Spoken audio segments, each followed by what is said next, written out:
not make jokes. I make warriors.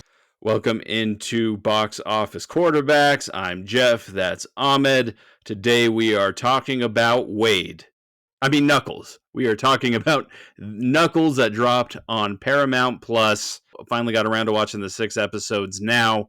Ahmed, initial reactions to the spinoff of the Sonic universe. I think you captured it perfectly, calling it Wade, because Knuckles was hardly in the damn show. And it's not to say that I didn't enjoy this show. I just didn't expect to really spend as much time with Adam Pelly's character, Wade, who was a supporting character in the 2 Sonic movies we have gotten. We do get Idris Elba back as Knuckles, but he is more supporting here. It's very weird that he's kind of absent for big chunks of this show. It's almost like they didn't have the budget for the CGI here. I don't know what the deal was.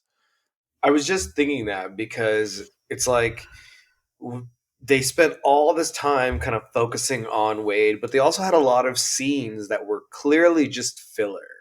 Like they were dragging on unnecessarily long. And I'm just like, okay, where is this supposed to lead to? Sometimes they would just, again, drag on, but it would be to the point where it wasn't funny anymore. Because sometimes they would go meta and they're like, oh, it's like they're dragging. It's kind of like in The Sound of Music. I'm like, oh my God, no. The only thing worse than messing with your audience is telling them that you're messing with them, because it shows that you don't respect them. I loved episode 4 a lot, and that is my favorite episode. That's the entire rock opera episode where Wade is in this dream world trying to find his inner warrior, and he's in like a Knuckles Broadway play almost. I really thought that was hilarious. Okay, I have a problem with your choice. Okay, we just talked about how we didn't like that Knuckles wasn't a part of the show, and your favorite episode is the one where he was not even in the fucking show. I'm a hypocrite, Ahmed, but if I'm gonna pick my favorite scenes with Wade, that's gonna be those. That's fine, whatever. But don't tell me that's your favorite episode and then go, oh, why didn't they show Knuckles as much? It's ridiculous. Hey, well, Wade was dressed as Knuckles, so it's not like we didn't see him. The only good thing to come out of that episode, and then we can talk about Kid Cudi, because we have to talk about Kid Cudi. The only thing that was forgivable about that episode was that we got to hear Michael Bolton. That's what I loved. It reminded me of The Lonely Island, almost like a Lonely Island yes. skit.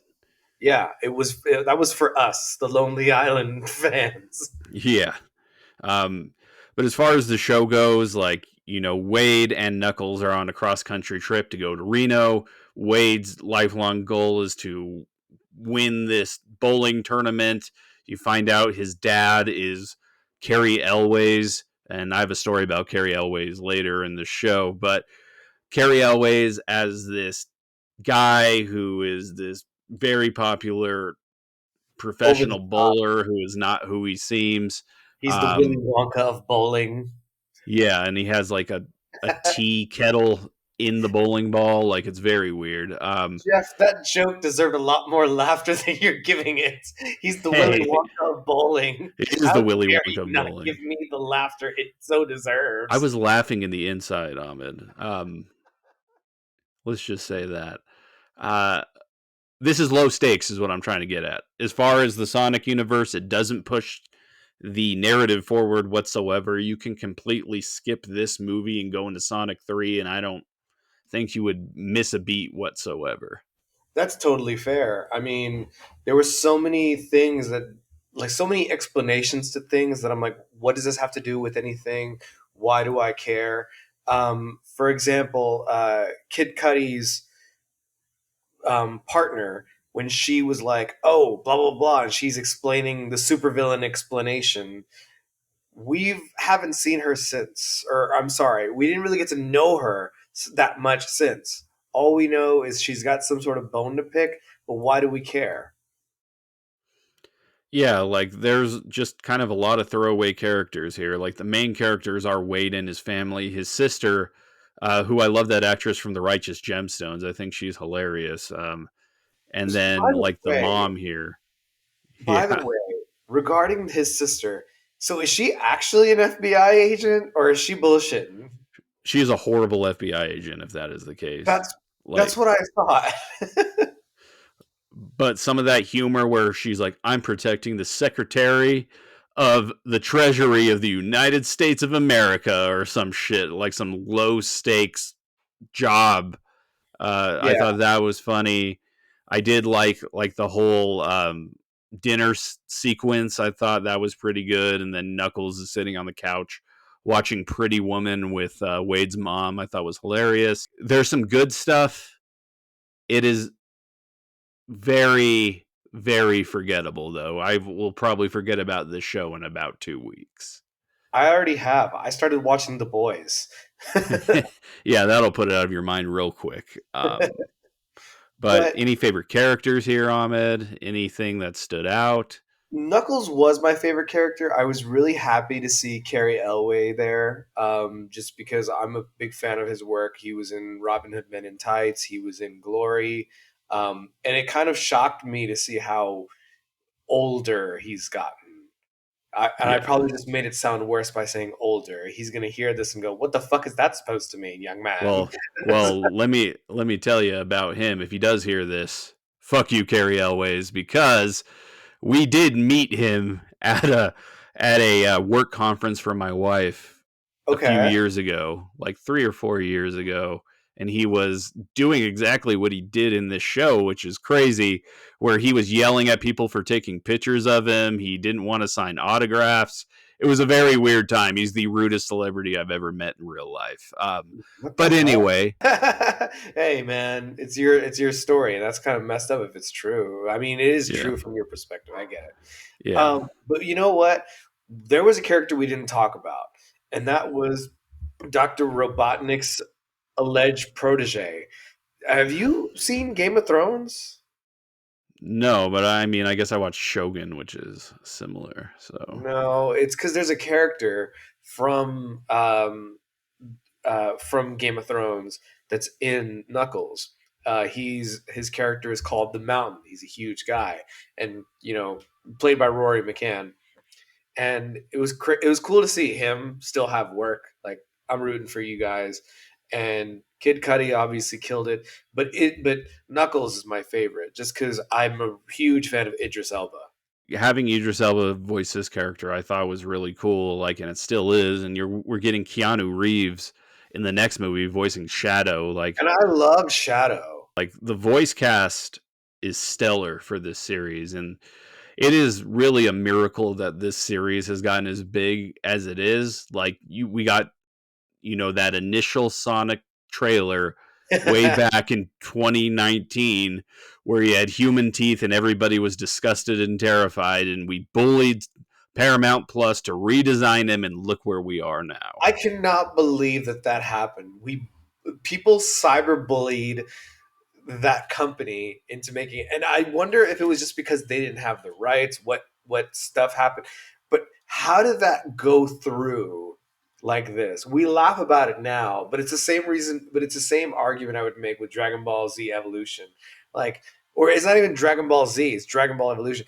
And that main actor even had the courtesy enough to apologize for that movie. And Yes. so we are owed an apology, I guess, with the first Sonic, but maybe they've made it, they've made amends by bringing Knuckles, Tails in one movie. And now with Shadow, I almost forgot Shadow was a character, but I remember really liking him. And just kind of that confusion of which one is Shadow, which one is Knuckles. And so to have Idris Elba and then Keanu Reeves, that is just fuck Ben Schwartz. I want to see those two in a movie. Yeah. And Ben Schwartz does show up as Sonic very briefly here, and then you get Knuckles. Like, for the '90s kid in me, I really did love watching this, and I thought Adam Pally was a pretty funny lead most of the time. Like, he did get a little bit annoying. I think I enjoyed him a little bit more than like James Marsden in the Sonic movies. Like, at least he has personality, I would say. That's fair. It characters like his, they want you to appreciate how crazy and wacky they are.